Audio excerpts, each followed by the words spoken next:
So welcome guys.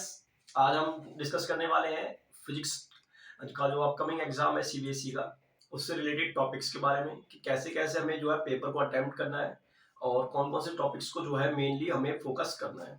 ठीक है, तो आज का हमारा टॉपिक है इंटरफेरेंस। ओके, सो इंटरफेरेंस टॉपिक आज का हमारा है मेनली। अभी जो है बच्चे सभी रिवीजन कर रहे हैं सभी टॉपिक्स का, जितने भी सीबीएसई के सिलेबस में जो मेन मेन टॉपिक्स हैं, और इंटरफेरेंस भी उन्हीं में से एक है। और इंटरफेरेंस के बारे में डिस्कस करने से पहले मैं कुछ स्ट्रेटजीज आपको बताना चाहूंगा पेपर के रिगार्डिंग, जो आपके लिए हेल्पफुल हो रहने वाली है।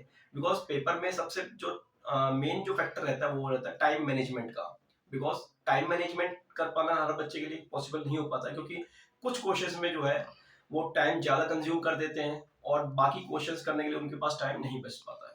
ठीक है, तो फर्स्ट ऑफ ऑल आपने जैसे पैटर्न देखा होगा कि इस बार जो है आपका एमसीक्यू पैटर्न और अजर्सन रीजनिंग वाले और जो लॉन्ग और शॉर्ट आंसर टाइप, इन चार कैटेगरी में आपके क्वेश्चंस आने वाले हैं। तो सबसे पहले आपको क्या करना है, जो वेरी शॉर्ट जो मल्टीपल एमसीक्यू फॉर्म में जो क्वेश्चंस है सबसे पहले उनको अटेम्प्ट करना है। ठीक है, फिर उसके बाद धीरे धीरे आपको आगे बढ़ते जाना है क्वेश्चंस में, और जो जिन क्वेश्चंस में आपको लग रहा है कि मेरे को थोड़ा सा क्लियर नहीं है या ज्यादा क्लियर ज्यादा कॉन्फिडेंस नहीं है, तो आप उसको उस क्वेश्चन को स्किप करके जिस क्वेश्चन में आपको कॉन्फिडेंस है और अच्छी नॉलेज है, अच्छे से एक्सप्लेन कर सकते हो, उसको आपको पहले सोल्व करना है। ठीक है, जिससे कि आपका टाइम भी बच जाए और आपका पेपर जो है completely with in time solve हो जाए।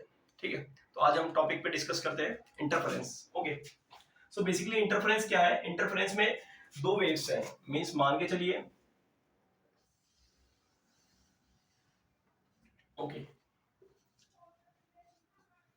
और एक सेकंड वेव है जो क्या करती है, जो जिसकी सेम फ्रीक्वेंसी है। बिकॉज इंटरफेरेंस तभी होता है जब दो कोहेरेंट सोर्सेस हम लेते हैं। कोहेरेंट सोर्सेस होते हैं जिसमें की फ्रीक्वेंसी जो रहेगी दोनों सोर्सेस की, लाइट के सोर्सेस की सेम होगी। ठीक है, तो मान के चलो एक दूसरी जो वेव है वो ये वाली है। ठीक है, तो यहाँ पे दो वेव्स है, फर्स्ट और सेकंड। दोनों क्या करती है, सुपर इम्पोज करती है, यानी कि एक वेव क्या करती है दूसरी वेव के ऊपर जस्ट ऊपर लाई करती है यहाँ पे। ठीक है, मीन्स दोनों वेव्स के पास अपनी अपनी एनर्जी कुछ होगी, और वो एनर्जी क्या होगी बाद में रिडिस्ट्रीब्यूट होकर एक नई रिजल्टेंट वेव फॉर्म करती है। इस कंप्लीट फेनोमेना को हम बोलते हैं इंटरफेरेंस। ठीक है, तो मान के चलो ये जो रिजल्टेंट वेव जो इन दोनों की एनर्जी से जो बनेगी वो आपकी ये वाली है।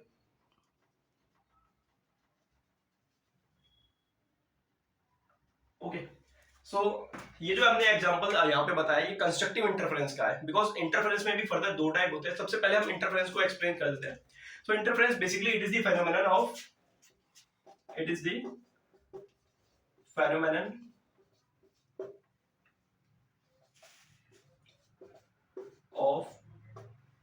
redistribution of energy of light waves produced from two coherent sources.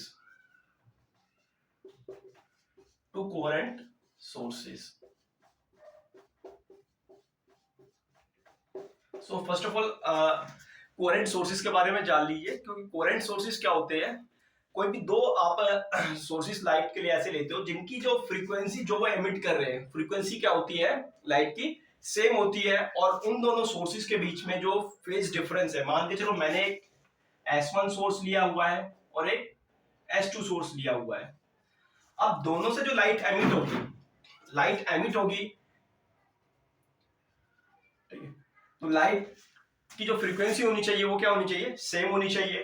Frequency same होनी चाहिए, प्लस दूसरी जो कंडीशन है वो है कि इन दोनों के बीच का जो फेज डिफरेंस है वो क्या होना चाहिए, कांस्टेंट होना चाहिए।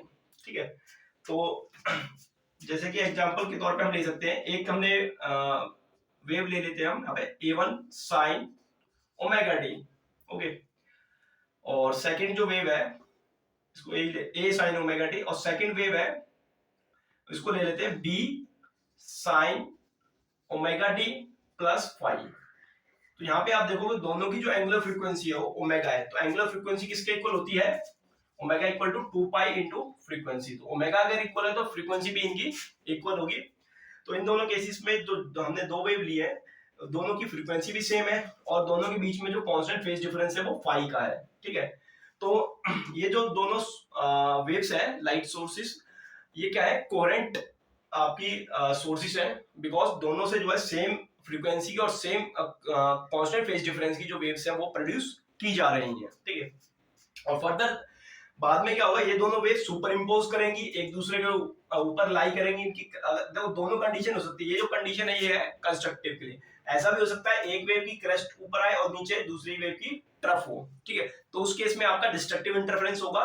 ठीक है, उस केस में जो होगा आपका जो मैग्नीट्यूड होगा रिजल्टेंट वेव का वो डिक्रीज हो जाएगा। ठीक है, okay okay, so this is the example of constructive interference. और नेक्स्ट हम डिस्ट्रक्टिव इंटरफेरेंस को हम देखने वाले हैं।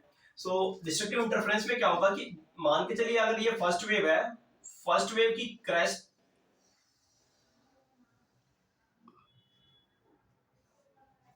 और सेकंड वेव की जो होगी आपके पास उसी पोजीशन पे ट्रफ होने वाली है।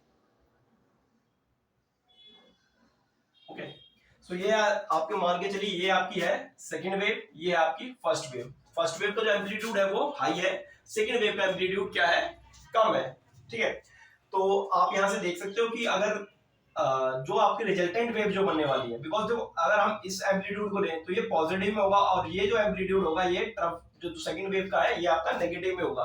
तो नेट जो रिजल्टेंट वेव जो बनेगी वो दोनों के एम्पलीट्यूड के सब्ट्रैक्शन के इक्वल होगी। ठीक है, तो मान के चलते हैं यहाँ पर जो रिजल्टेंट वेव जो आपकी बनने वाली है वो कुछ इस तरीके से आपकी फॉर्म होगी।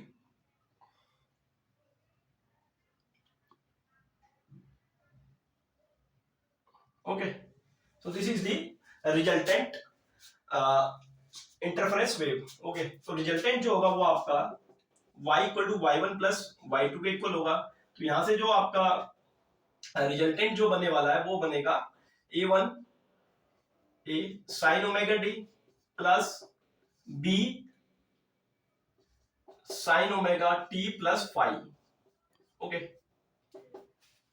तो this is the equation of resultant wave. तो रिजल्टेंट वेव का जो एम्पलीट्यूड है वो हमें कैसे फाइंड आउट करना है, तो रिजल्टेंट वेव का जो एम्पलीट्यूड का फॉर्मूला है वो होगा ये आपका ये वाला a square plus b square plus 2ab cos 5।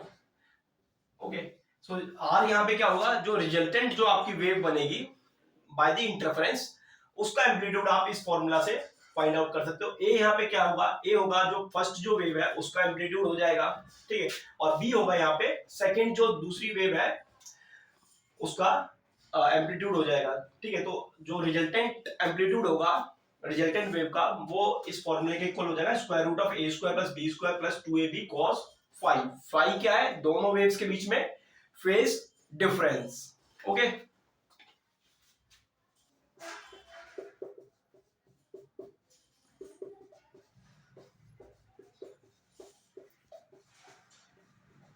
Okay, so यहाँ पे आपका कंस्ट्रक्टिव इंटरफेरेंस आपको कुछ ऐसा दिखेगा। ठीक है, बिकॉज एक वेव की क्रस्ट दूसरी वेव की क्रस्ट के ऊपर लाई करेगी जिसकी वजह से जो रिजल्टेंट वेव है उसका एम्पलीट्यूड आपका हाई हो जाएगा। और बट इस केस में क्या होगा कि आपकी जो फर्स्ट वेव है वो सेकंड वेव की फर्स्ट वेव की क्रस्ट सेकंड वेव की ट्रफ के जस्ट ऊपर लाई करेगी जिसकी वजह से रिजल्टेंट वेव का जो एम्पलीट्यूड होगा वो डिक्रीज हो जाएगा। ठीक है, तो फर्स्ट ऑफ ऑल कुछ कंडीशंस भी हैं। अगर आपको पाथ डिफरेंस की कंडीशन निकालें, कंस्ट्रक्टिव इंटरफेरेंस के जो पाथ डिफरेंस होना चाहिए वो होना चाहिए आपका delta x equal to n lambda. Lambda के यहाँ पे क्या होगा, वेवलेंथ। ठीक है, वेवलेंथ जो होगी सोर्स ऑफ लाइट की। और अगर आपको डिस्ट्रक्टिव इंटरफेरेंस के लिए पाथ डिफरेंस निकालना है तो ये आपका हो जाएगा 2n प्लस 1 लैम्डा बाय 2। तो डिस्ट्रक्टिव इंटरफेरेंस के लिए जो पाथ डिफरेंस आ जाएगा ये आपका आ जाएगा 2n प्लस 1 लैम्डा बाय 2। और कंस्ट्रक्टिव इंटरफेरेंस के लिए जो आपका पाथ डिफरेंस होना चाहिए ये होना चाहिए delta x equal to n lambda.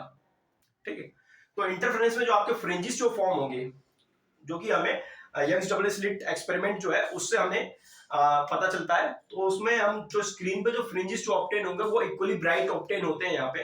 ठीक है, इक्वली ब्राइट होंगे और अल्टरनेट आपको ब्राइट डार्क फ्रिंजेस आपको ऑब्टेन होंगे ऑन दी स्क्रीन। ठीक है, सो नेक्स्ट इसमें जो आपको अगर मैक्सिमम इंटेंसिटी निकालनी है, देखो इंटेंसिटी जो होती है लाइट की वो डायरेक्टली प्रोपोर्शनल होती है एम्पलीट्यूड के स्क्वायर के। Intensity directly proportional to the square of the amplitude, ठीक है। तो यहाँ पे मैक्सिमम इंटेंसिटी भी हम निकाल सकते हैं। मैक्सिमम इंटेंसिटी जो हो जाएगी वो आपकी हो जाएगी a प्लस बी का होल स्क्वायर के डायरेक्टली प्रोपोर्शनल हो जाएगी, और जो मिनिमम इंटेंसिटी होगी वो आपकी होगी a माइनस बी का होल स्क्वायर के डायरेक्टली प्रोपोर्शनल। ओके, तो ये आज का हमारा टॉपिक था इंटरफेरेंस, और आगे भी आपको हम ऐसी वीडियोस फिजिक्स एग्जाम के पॉइंट ऑफ व्यू से जो भी टॉपिक्स इंपॉर्टेंट है उनके रिगार्डिंग आपको मिलती रहेगी। Okay, best of luck for your examination and like and subscribe this channel. Thank you so much.